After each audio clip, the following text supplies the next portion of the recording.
সবাই প্রশ্ন করতেছে। শেখ মুজিবুর রহমানের ছেলে শেখ কামালও ছিল, ওনারা সবাই ছিলেন। তো আপনি ঢাকায় যাবেন না, স্যাটারডে অনুষ্ঠানে রেডি হন না? উনি বললেন আমি এখনো সংবাদ পাই নাই। উনি উসমানী সাহেব বলতেছেন আমি এখনো সংবাদ পাই নাই, পারমিশন পাই নাই। যে কার পারমিশন? আপনাকে কে পারমিশন দিবে? আপনি তো সংবাদই নয়, তো আপনাকে পারমিশন কে দিবে?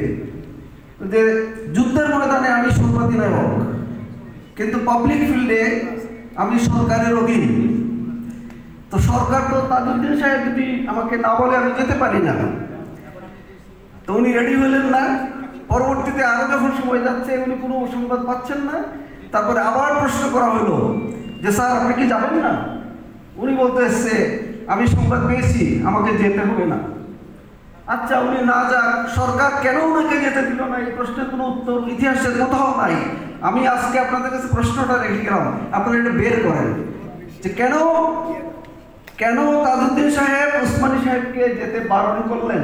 এই প্রশ্নের উত্তর আমি কোথাও খুঁজে পাই নাই, অনেক বই পড়াশোনা করেছি, নাই। তো আমার মনে হয় এখানে আপনাদের একটা স্পষ্ট ইতিহাস, গোপন ইতিহাস আছে।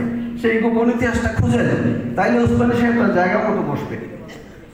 আর একটা প্রশ্ন আমি করি আপনাদেরকে। উসমানী সাহেব উনি তো গেলেন না, উনি তো মেনেই নিলেন। একজন সেনাবাহিনীর লোক হিসাবে সরকারের আদেশ মানছেন। উনি কি করলেন? উনি বললেন যে চলো আমরা সিলেটে যাই। উনি বললেন চলো আমরা সিলেটে যাই। সিলেটে ওনারা যখন হেলিকপ্টার দিয়ে রওনা দিলেন, তাহলে বলেন সিলেটে হেলিকপ্টার দিয়ে রওনা দিলে একটা বিমান ওনার হেলিকপ্টারের চতুর্দিকে ঘুরে বিমান থেকে কেন হেলিকপ্টারে গুলি করা হলো? হেলিকপ্টারে কেন গুলি করা হলো? 16 তারিখে উনি তো স্বীকার করে নিলেন যে যেহেতু আমি সরকারের অনুমোদন পাই না তাজউদ্দিন সাহেবের, আমি তো যাচ্ছি এখন সিলেটে। কিন্তু সিলেটে যাওয়ার সময় কেন ওনার হেলিকপ্টার, কুমিল্লার থেকে কেন ওনার হেলিকপ্টারে গুলি করা হলো? এবং রব সাহেবের কিসের মধ্যে, থাইয়ের মধ্যে, রব সাহেবের থাইয়ের মধ্যে গুলিটা পড়লো।